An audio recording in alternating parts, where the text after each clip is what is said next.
सोचिए, एक पूरा शहर, बड़े बड़े महल और दुनिया का सबसे मजबूत डैम सिर्फ एक चूहे की वजह से तबाह हो गया। ये कहानी है यमन की सबा कौम की, जिन्हें अल्लाह ने वो सब दिया था जो किसी और के पास नहीं था। उनकी सबसे बड़ी ताकत था आरिम का बांध, एक ऐसा टेक्नोलॉजी का शाहकार जिसने रेगिस्तान को जन्नत बना दिया था। डैम के दाएं और बाएं तरफ ऐसे बाज थे कि अगर कोई खाली टोकरी लेकर गुजरता तो फल खुद ब खुद गिरकर टोकरी भर देते। सफर इतना आसान था कि उन्हें न धूप लगती थी न भूख प्यास का डर था। हर तरफ अमन और सुकून था। अरे वो अपनी जिंदगी में मस्त थे। दौलत और ताकत ने उन्हें काफिल कर दिया था। लेकिन दोस्तों, जब इंसान पर नेमत की बारिश रहती है तो अक्सर वो देने वाले को भूल जाता है। सबा की कौम ने शुक्र करने के बजाय मुंह फेर लिया। उन्होंने कहा, ये सब तो हमारी मेहनत का नतीजा है। हद तो तब हो गई जब उन्होंने खुद अपने खिलाफ दुआ की, ऐ अल्लाह हमारे सफर लंबे और मुश्किल कर दे। वो सकून से बोर हो गए थे। कितनी अजीब बात है ना, इंसान आराम से तंग आकर मुसीबत मांगने लगा। अल्लाह ने उनकी ये दुआ कबूल कर ली। अल्लाह का फैसला आ गया, लेकिन इस बार कोई फरिश्ता या बड़ा तूफान नहीं आया, बल्कि एक छोटी सी चीज भेजी गई। अल्लाह ने उन पर सैलल आरीम भेजा। रिवायतों में आता है कि अल्लाह ने अंधे चूहों को भेजा।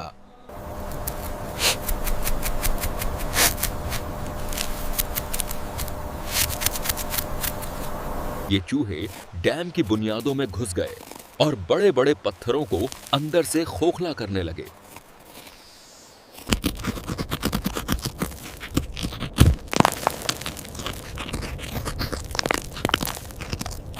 लोग अपने महलों में सो रहे थे और ये छोटी सी फौज उस मजबूत डैम की जड़ काट रही थी। धीरे धीरे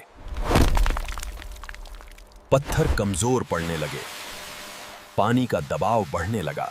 जिस डैम पर उन्हें नाज था, अब वो टूटने के औरीब था, लेकिन वो अब भी बेखबर थे।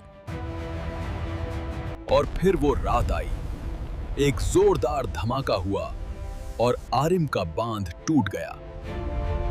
पानी का एक सैलाब था जो पहाड़ की तरह उनके बागों और महलों की तरफ लपका। लोग अपनी जान बचाने के लिए भागे, लेकिन पानी की रफ्तार उनसे तेज थी।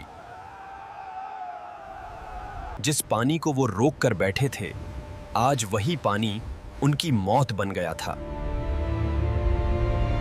देखा आपने, इंसान समझता है उसकी बनाई चीज कभी नहीं टूटेगी, मगर अल्लाह का हुक्म सबसे ऊपर है। जब सुबह हुई तो वहां न वो डैम था, न वो खूबसूरत बाग।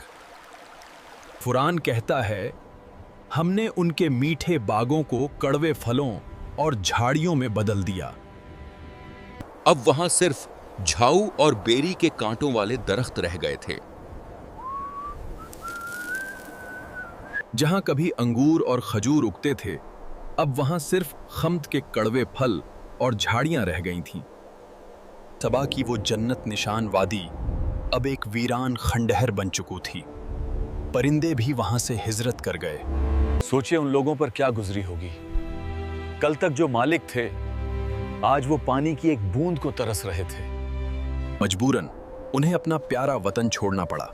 वो घर जो उन्होंने बड़े शौक से बनाए थे, अब हमेशा के लिए सूने होने वाले थे। हजारों लोगों का ये औफिला नए घर की तलाश में निकल पड़ा। किसी को नहीं पता था कि मंजिल कहाँ है। यहीं से अरब की ये कौम तितर बितर हो गई। कुछ सीरिया चले गए, कुछ इराक और कुछ मदीना की तरफ। आपको जानकर हैरानी होगी कि मदीना के अंसार दरअसल यहीं सबा से हिजरत करके गए थे। कि पीछे रह गया सिर्फ सन्नाटा। अरब में आज भी कहावत है, वो ऐसे बिखरे जैसे सबा की अड़ौम। वफ्त की धूल ने उनके महलों को छुपा दिया। उनकी शौकत बस किताबों में रह गई। दोस्तों, डैम टूटना सिर्फ एक हादसा नहीं था, ये एक मैसेज था।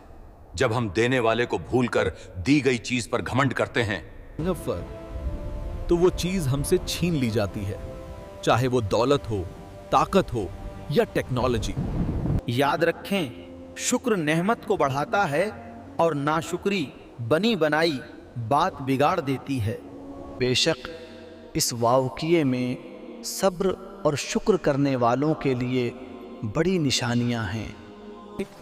अल्लाह हमें उन लोगों में शामिल करे जो नेमत मिलने पर झुक जाते हैं, अकड़ते नहीं।